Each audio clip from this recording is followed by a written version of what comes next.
Greetings and bienvenue, Midnight Crew. Thank you for returning to this broadcast. And welcome to new viewers joining us for the first time. If you like a video, then feel free to subscribe. What's the scariest thing that's ever happened to you? Doesn't have to be paranormal. We'll post mine in a separate post. Anyway, I survived an almost plane crash, flying from hometown to city about 4 states away. Small plane because not many people take this route. Take this route a few times a year, usually basically empty. Almost always have a seat to myself. This time though, it's a full flight because it's near Christmas. Everyone's grumpy and just wants to get where they're going. I'm sitting by the window, and since I don't have to move, I put in my headphones and kind of tune out. My seatmate is an older woman, maybe late 40s. Basically nap until we take off. Don't say anything to her. As the plane is lifting off, I see something shoot by the window super fast. Happens so quickly I can't even tell if it really happened. From this point, it was like time slowed down. Feel kind of like Fry in that one episode where he drinks a lot of coffee. I turned to ask the lady next to me if she saw that. She's looking out the window, and her face is super pale. Turn back to the window. The wing is smeared with blood. We must have hit something. As I'm thinking this, I see a shape slam into the engine. There's a huge fireball that shoots out the back of the engine. Sounds like a bomb going off. People are screaming. Plane jerks, and for a second I think we're just gonna fall out of the sky. The flight attendants are telling everyone to sit down and get in the brace position. Plane is rattling and the other engine sounds like it's working way too hard. Have this really surreal moment where the plane tilts and I can see the ground and not the sky through the window. Realize this is how I'm going to die. This intense wave of calm floods over me. Don't feel scared anymore. Just feel sad that my parents are going to have to deal with my funeral. Try to think of some way to leave them a message. I didn't have a phone at the time. As the plane is lurching around, I grab the Sky Mall catalog and write, "I love you," Mom and Dad's names. People are screaming and crying. Some guy in the back is basically yelling at the top of his lungs, "In the name of the Lord, bring this plane down." It would have been really funny in any other circumstance, but it was just horrible. I wanted to beg him to shut up. Lady next to me suddenly grabs my hand really tight. We look at each other and I can see she's really, really scared. She's crying, but she's not hysterical. I can't really explain what happened, but it must have been some kind of basic instinct or something. She reaches out and we hug each other really tight. The captain comes on and says we're about to land hard and to brace. I tell the lady I love her, but I call her my mom's name and it makes me feel a little less guilty about dying. The lady calls me some other name, maybe her kids. The flight attendants are all shouting, "Brace, brace, brace." The screaming guy is shouting, "Jesus, Jesus, Jesus." I start laughing because I can't help it. Any trace of fear is gone. The plane lands on the ground and it sounds like the whole thing is about to rattle apart. Hardest landing ever. But no one was hurt, and we eventually taxied back to a holding area where there were a ton of fire trucks and police and ambulance. We all get off. In the confusion, the lady and I get separated, and I didn't get to see her again. It was weird. It felt strange to be apart from her after, and I didn't even learn her name. It took me years to get over it, and even longer to get on a plane again. B17. Driving on a dirt road with my friends on a hot summer Saturday. Good friend is driving his lifted truck at a reasonable speed. We're coming up to the main road now. Suddenly, out of nowhere, a white truck appears behind us. 2 guys get out, start running towards the truck. Friend just guns it, swerves right and drives top speed for miles. We can see the white truck picking up on us. Drive into a pit stop station, immediately call the police. Can no longer see the white truck. Police come over. We tell them our story. Police tell us that people have gone missing on that trail before, and that this might have been an attempted kidnapping. Worked at a local bakery a few years back. Was around 18 and worked there for a few years, so I was quite familiar and comfortable there. Working alone at night, which happened often. Grandmother figure, my godfather's mother, who I affectionately called Godgrandma, in the hospital, and visited her a few days before. Work was pretty slow as usual, started to close for the night, Finish up packaging what I had made that day, cleaning, cash register, etc. It gets very quiet unless I have music on from my phone, which I didn't. Suddenly, I hear a very loud whisper directly behind me, nearly at my ear, but no feeling of anyone around, or even a breath. Door was shut and the building was empty. It was a very distinct and raspy voice, and couldn't make out what it had said, but stayed very fresh and clear in my memory. I started panicking since I haven't heard a ghost since I was young. Literally shaking, started praying, blasting music and speed through work as fast as possible. 2 minutes later, I got a text from Mom saying that Godgrandma passed away. Panic more and start to call parents, explain what happened and ask them to come until I finish up. They came pretty fast. Work was within walking distance. They tried to calm me down and I gained some composure back and tried to think of what the voice had said. My mother draws the connection that the voice may have been my Godgrandma. Mom is also very sensitive to that kind of stuff and used to hear things very regularly. Weirdly enough, they stopped when she asked them to. Voice very raspy and hard to understand. Godgrandma was a chain smoker with a heavy accent. English was her second language. When I started to realize, the voice said goodbye. Panic more, but also slightly comforted, which is a very strange combination. I like to think of this as a fond memory, but I will never forget how terrifying it was. I had this happen as a teen after a family death. Didn't happen at the time of death, but weeks after. An unrecognizable voice in an empty room saying some quick word I didn't understand. Scariest thing? B23 3 days ago and woke up with pain in my balls. Try to get up out of bed and as soon as I move, the pain shoots up into my right side. Cripples me and I fall off the bed onto the floor gasping to catch my breath. My body starts getting cold and I start shivering and dry heaving and puking up nothing. This is all within the course of 45 seconds. Think I'm literally dying. About to pass out from the excruciating pain radiating from my balls to my lower right side. To make it all better, I'm on med rotations a state away from home. Nobody here. Nobody I know within a few hundred miles. Unfamiliar with the area, I couldn't even make it out to my car if I tried. And if I did, I had no clue where the nearest hospital was. Knew the symptoms were either appendicitis or kidney stones. Prayed kidney stones, otherwise I could die right here on my floor. Started to black out. Was confused. Next thing I know, I'm laying in my kitchen. Say my last goodbyes and feels bad, man, that my parents and GF will find me this way dead, without me being able to fight or try to stay alive. Blackout. Wake up in hospital. Apparently after I blacked out, I somehow called an ambulance and got downstairs from the 5th floor and they took me to the hospital. Still no recollection. Turns out to be a kidney stone. I highly recommend never getting one anons. Most excruciating, gut-wrenching pain I could literally possibly experience without passing out.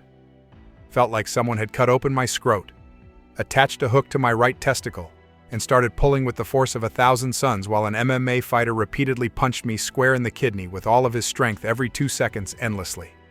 So definitely the scariest thing yet. Never genuinely wondered whether I was about to die in my life before that moment. I was 13, living in a small town in Tennessee. Mom and sis leave to go grab groceries. Not even 1 minute later, I hear a knock on my door. I'm Skyping my friends. Go check out the window only to see a white Prius with all doors and trunk open. We have a little peephole thing so you can see the person out there. I try to stay away from the hole because I'm absolutely terrified. Person trying to turn doorknob after knocking. I'm about to die. I sit in front of the door trying to keep it closed because the hard lock is too loud, and I'm afraid the person will hear me. Person keeps knocking, eventually peeping through the window. I dash upstairs and spam my Skype friends to call my parents even though they don't know the number. My phone didn't have service.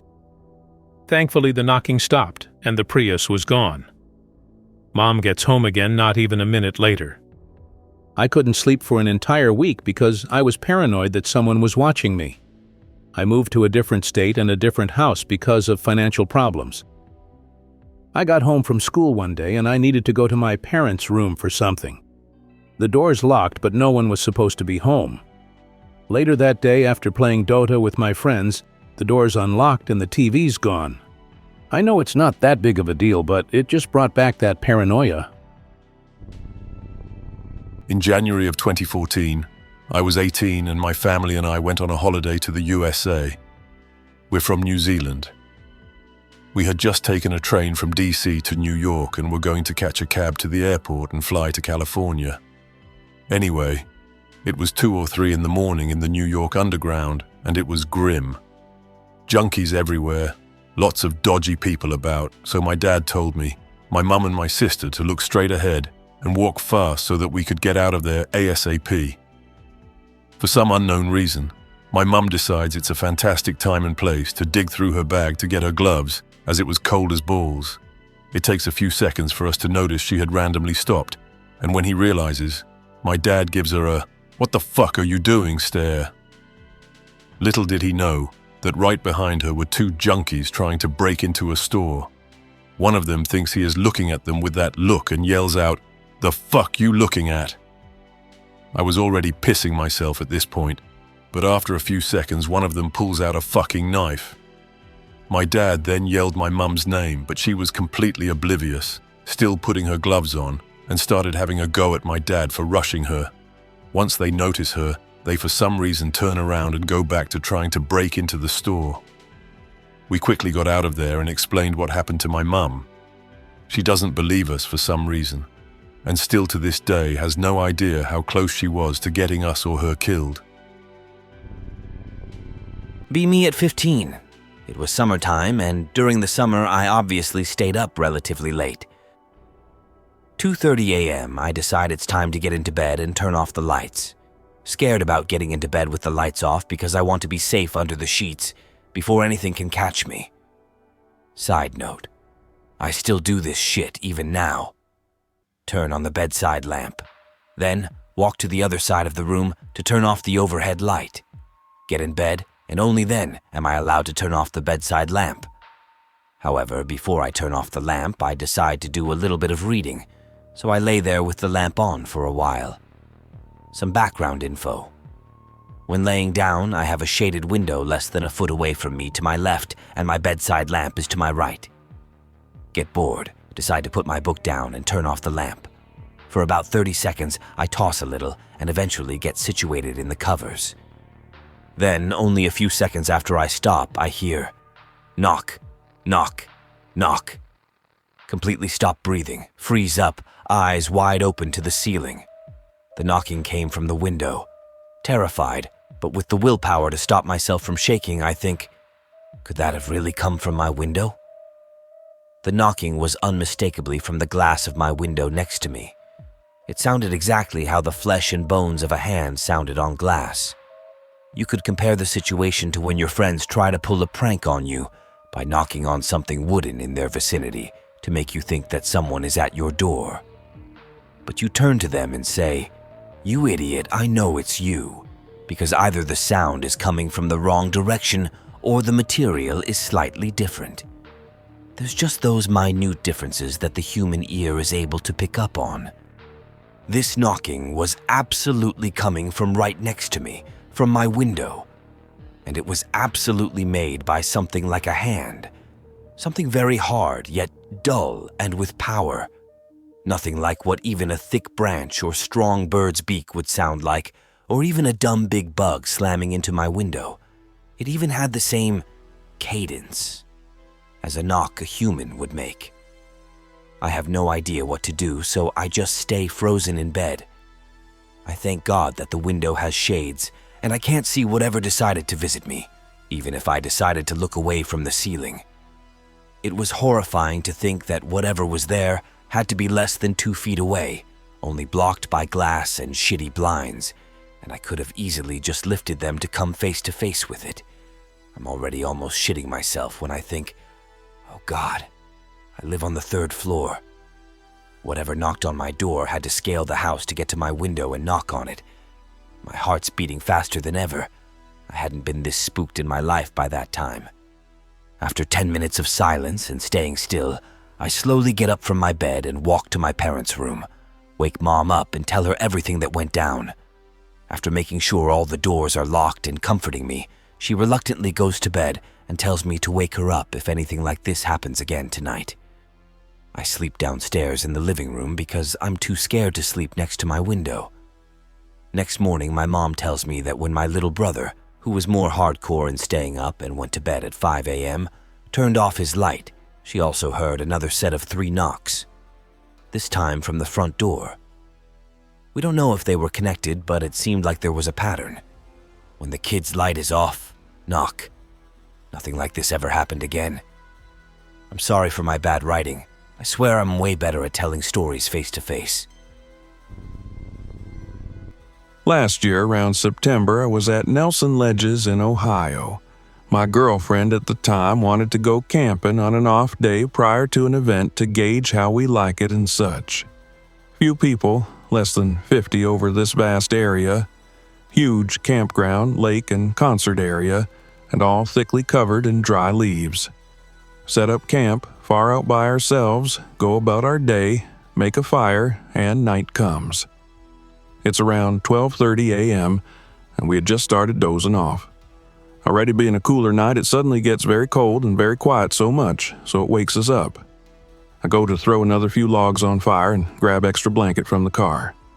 As I get to the car, I hear the crunching from the dry leaves of someone walking around, but I can't see past the ring of light from the fire. Think nothing of it. It is a campground known for drugs and partying after all. Get back to our tent and lay awake for a moment, and I hear the crunching again. Closer. Crunch, crunch, crunch. They're walking this way. Crunch, crunch, crunch. Must be maybe 10 feet away from the fire and about 20 feet from tent. At this point, girlfriend is holding her mouth terrified. Crunches stop maybe 5 feet from the tent, straining to hear for more. Crunch. Footstep falls on the opposite side of 10 inches from my ear pressed against the side. Startled, I yell, "Who's there? Leave now!" Crunching sounds like walking 5 or 6 steps away from tent and just stops, dead silence. No walking off into the distance, no sound, just stops. Stay up rest a night holding girlfriend in silence with a small knife in reach. I wish I knew and don't want to know what came near us that night. Saw a dead body one night when I was a pizza delivery driver almost a year back. And possibly a ghost, but I was basically half asleep and on stimulants to keep me awake, so I can't say for sure.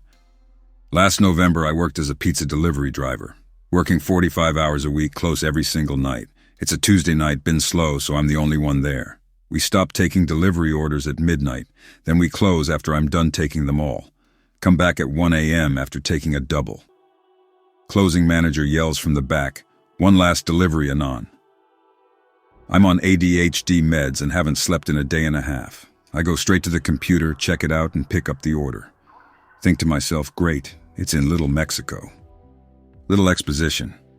I worked in the south-central area of a big metropolitan city, our range mostly being made up of half businesses and hotels and suburbs in the west half, and shitty rundown projects and houses on the east side.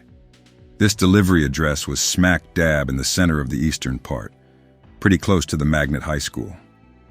Get in my car with the order and speed off. Get there in about 20 minutes. Can't find the actual address, it's all small businesses and shit that aren't marked down that street. After about 2 laps, I look it up on Google Maps and check out the street view. Big Catholic church for the street view. As soon as I see that I know exactly where to go, I have already passed it twice. Park in the side parking lot. Barely any street lights, screw this. Grab the order, slide my pocket buck knife in my pocket, grab my flashlight and head out after I triple lock the car with my wallet locked in the glove box. I've been robbed twice within 5 miles of this parking lot, so not taking chances. I call out the customer's name again as I walk fully into the back room and start to see the dude a little better. He's a little taller than me, probably in his 50s, balding with black stubble on the sides. Can only see him from the back. He's wearing formal wear, all black slacks and jacket. As I get closer, I see what's on the table. Middle-aged Mexican guy, just completely still, eyes closed, peaceful look. It takes me a little bit to process the whole situation as I realize what's going on. You'll want to check upstairs. The balding dude has a raspy voice and it's hard to hear, but I wanted to get out of there, so I turned right around and headed straight back up the stairs. Young 30-ish Mexican priest, wearing that weird Catholic garb with the white neckband. With a smile, greets me from the landing by the door. "Hey, you were supposed to call me when you got here so you didn't have to wander around." Sarcastically say, "Well, now you tell me," as I'm getting out the pizza from the bag, ready to be done with this shit so I can finish up and go home. "I'm surprised you even got in. I must have forgot to lock the back door. We don't really like people being able to come down there to the crematorium. I'm surprised you guys are up working this late," making awkward small talk. "Can I have you sign this?" He gives me a super weird look and grabs the receipt and the pen I hand him. Hands it back to me as I hand him his pizza. "Stay safe and thank you so much." I head out the door and straight to my car, open my glove box to grab my phone for directions back to the store, not taking any chances getting lost again. Text from my manager from about 15 minutes ago. Customer called back and asked to call him when you get there. It's a funeral home over on 20th and all the doors are locked. Go back to the store, finish closing, tell absolutely no one about that delivery, and try to pretend it never happened. Shortly after graduation, I spent the night with a friend at her grandma's house for some reason. Decided to be wild and climb out the window to go harass some army guys who were sleeping in their car down the road at the senior center because they couldn't afford a hotel while in town, seeking dumb graduates to sign their lives away. Jump from the window, much higher than anticipated, but luckily I didn't hurt myself. Jog on down to the road where the senior center is, all woods, because we're on the outskirts of our very rural, very small town. Very spooked, but figure I'll look badass, so tough it out down the deserted road. No car parked at the center. Nothing else on this road for miles, except a trailer park, where another friend of ours stays sometimes, who also knows these guys. Decide may as well go on to the trailer park. They're not there either. Sit down and ponder my options. I'm a couple of miles from my house at around 3 a.m. All the woodsy noises are spooking me out. Think I'll wait here a bit under the nice yard light. Maybe they'll show. Hope for fun, pranking times dies after about a half hour. Resignedly start back to Grandma's house. As I pass the center again, start hearing what sounds like someone walking in the woods alongside one side of the road. Feeling really stupid and really vulnerable. Don't want to run in case it's a big animal, but sounds human. Start thinking about hermit Christians. Start jogging. Footsteps speed up. Panic mode engaged. Start running. Chased uphill and around bend. Woods on both sides now, but house in sight. Run around to the back of the house and realize there is no way in hell can I reach that window. I ran around in front of the house, not willing to knock and wake all the miscellaneous relatives despite fear, because I was ashamed of myself. Try car door handles, and thank Christ for small towns, not locked. Jump in, lock all doors, wait for light. If only we'd had cell phones back then, this all could have been avoided. I was playing with other kids in the living room of their house while my parents and their friends were outside talking. The kids go to the kitchen to drink something, and I stay in the living room playing with some dinosaur toys. There's a window with curtains in the wall in front of me that leads to the side of the house where, from my perspective inside, to the right is the backyard where my parents are, and to the left is the short path that leads to the street. I see the shadow of some bald, fat man that laughs slowly, walking towards the street from my perspective. My dad is bald, but he wasn't that fat. Neither was his voice that was laughing. I went outside to ask my parents and their friends about that. They were all sitting in garden chairs. None of them had stood up, nor walked in front of the window I was looking at. To this day, I don't know what that was, but I usually blame it on my child's perspective back then. I was a 6-year-old brat. Not really paranormal, but I always wanted to know what I really saw. Last year from now, I remember being in the queue at the supermarket, behind some skinny old man with gray hair. He wasn't a bum, just a skinny guy in his 40s or 50s. All he was buying were cookies and Oreos, like 5 or 6 small packs. I wouldn't have noticed if it wasn't because I was unnerved for some reason. It made no sense to me why, but I was sweating cold behind the guy, and I had never felt that before. Dunno, it was weird to me at the time. This story isn't particularly conducive to Greentext, so I'll just type it out. This happened just this past summer, and is the only experience in my life that I would classify as 100% unexplainable and paranormal. Bear with me, as this is the first time I've tried typing this out. This happened to 2 of my friends and I probably in mid-June or early July of 2016. All of us were 19 years old. I'm 20 now. We were hanging out at my friend Nathan's place.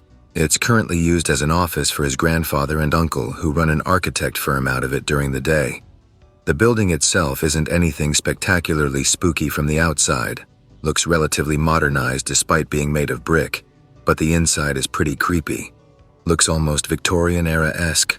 Lots of old furniture, paintings, mirrors, and for some reason, dolls strewn throughout the house. Anyways, Nate had casually mentioned a few times that he'd see shadows moving in the corner of his vision, or feel as if someone was there with him when he was actually alone in the house. But I never thought too much into it, as he was a pretty paranoid, anxious person in the first place. One night, we decide to go into the guest bedroom, which is by far the darkest and spookiest room in the house, and walk up to the mirror only using a lighter for light, just for shits. So we do that, and as we're staring into the mirror, which is on a wall in front of the foot of a bed, we all simultaneously get a really uneasy feeling, and all decide that we want to GTFO. Nate claims to have seen a shadow at this point on the bed behind us, but I cannot confirm. As we're leaving, our other friend Chris is the last to leave, and as he goes to shut the door, we turn and watch him as he is obviously trying to slam the door. As he goes to slam the door, it closes about 85% of the way, then stops abruptly. Then Chris yanks the door again, and it closes, and he immediately walks into the living room area looking spooked. Nate and I asked him WTF just happened. Chris tells us it felt like someone grabbed the door from the other side as he tried to slam it. Chris is literally covered in goosebumps at this point, but we laugh at him and call him a coward. Chris says he has to take a leak and that he doesn't want to close the door because he's spooked. As he goes into that bathroom, which is connected to the bedroom Nate sleeps in, which is connected to the room we are in, Nate and I sneak out of the room, closing the door behind us. We take a left and head downstairs, and as we were about 3/4 of the way downstairs, we hear 3 or 4 steps at a dead sprint, and then a loud bang on the door that we just closed, as if someone slammed their hand on the other side of the door. Thinking this was Chris having discovered us missing, we ran down the rest of the stairs and are now in the office area of the house. We then hear the faucet running in the bathroom and hear Chris washing his hands. We realized at this point that it was most definitely not Chris who hit the door, and I feel as though I got punched in the gut. Like literally sheer terror, like the feeling you get going down a roller coaster, except not fun. Nate and I decide to go back up the stairs back to back, holding onto each other's shirts.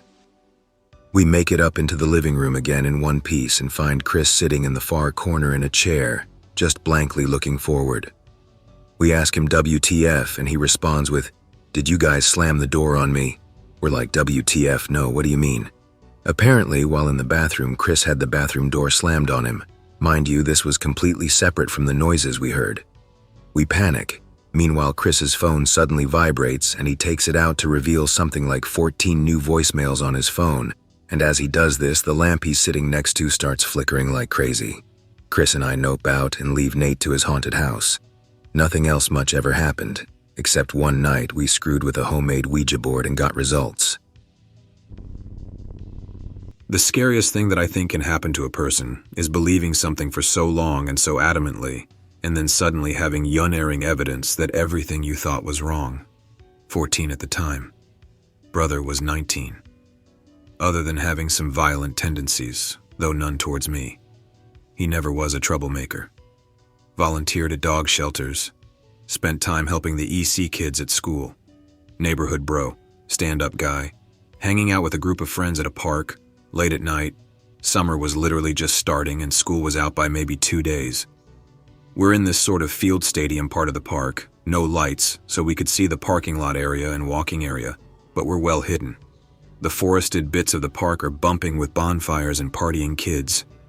We thought we were hot shit, trying our first couple of smokes and shitty beers. See a group of maybe 6 or 7 people walking along the road to the parking lot. Crosses paths with just one guy, kinda lurid looking even from how far he was. Could tell he was drunk. The silhouettes of the group sort of mingle around him in a semicircle for a second. Suddenly see him lunge into the group and a couple people scatter and then recircle him. We assume it is just a drunken brawl between the lone guy and one of the more mouthy dudes in the group. We get up and carefully meander closer to try and see what's going on. We get close enough to see that the lone guy is at this point tearing the other guy apart. He apparently isn't done and hops up to swing at some chick in the party. Rinses her across the face, and she drops in a single hit. Could hear that nasty, wet thud a head makes when it bounces off asphalt. People close in on him, and as quickly as they jumped him, they scatter as 4 or 5 shots ring out. Group breaks off into the woods, all in sporadic directions. The lone guy realizes he's probably done a little too much and flees towards us. We're pretty much struck in fear at this point, and he closes in on us. Friends start to leg it. Don't even realize I'm frozen in place still. The sound of harsh breathing and thumping footfalls on the turf grass is a noise I will never forget in those few moments as the guy came our way. He doesn't even realize we're there in the dark until he's several feet away. Skids to a halt. It is my brother. Face and clothes are smattered in blood. Pallid and grim looking as a ghost. Hair is all matted. May have been the odd lighting from distant light poles, but his eyes looked sunken in and dark like some animal. He skids to a halt, eyes me for a moment. Simply gives me that sort of breathless, low command when there simply isn't any time for arguing or questioning. Come on. Breaks off towards the exit of the park. Follow him. Absolutely petrified of him, even though I've known him closer than anyone my whole life. After stumbling through parking lots and alleys between garage units and grocery stores, we get to his car. Takes me home, drops me off, and peels out for the rest of the night. No clue where he went, presumably to drop the gun. Completely shatters my perception of not only him as a role model, but of all people. After weeks of avoiding him, I pretty much find out he's essentially criminally insane, runs a shit ton of drugs, takes loads of coke, was for sure some sort of gang affiliate or in a ring, had apparently done shit like what I saw multiple times. Never hurt me or threatened me after that. But I'm nearly 21 now and I still can't look him in the eye. B16. Spray painting inside of a little cave a few miles from my house. Caves literally everywhere around here, basically all empty and unexplored. They're boarding them up now, but at the time this one was still open. Anyway, we're tagging shit when we notice this little mini tunnel near the back of the main chamber. I'm skinny, so I immediately get down and try to see if I can crawl inside. Baked from the paint's fumes, so it seems like a really good idea. Get this weird idea that it's gonna be like a geode or something. Cram myself headfirst into this little tunnel. I get about 90% of my body in when I realize it's a dead end. Can't go any further, so I start to back out. Realize my hips are now at a really weird angle and my spine doesn't bend that way. Literally can't go any direction but further ahead. Of course, my first thought is of that fucking manga, and I start to panic. Scream to Buddy that I'm stuck and he needs to pull me out. Start getting tunnel vision, no pun intended. Can't breathe, can't see. My arms are pinned at a bad angle under me and they're going numb. Friend starts yanking my feet as hard as he can. Takes a few tries, but I start moving just a bit. Spine is being bent backwards more. Feels like I'm being sat on by something huge. My eyes feel like they're bugging out of my head. He pulls again, yanks me a good way out. Hear something in my back pop. Excruciating pain, can't breathe at all, it feels like an eternity. Friend pulls one last time, manages to haul me out. I lay flat on the ground where he drops me and tells him to go get help. He books it, takes a flashlight. Totally dark. At some point I black out from pain and it's still hard to breathe. Later I found out I slipped 2 discs in my back. Friend tore muscles in his shoulders. Fucking lived another day. Went back to the cave months later and took revenge with fireworks and more spray paint. Fuck that cave. I hope that you enjoyed tonight's broadcast. If you enjoyed tonight's story, Then please subscribe to the channel as more Greentext will appear daily. A new broadcast will appear when the clock strikes midnight Central Time.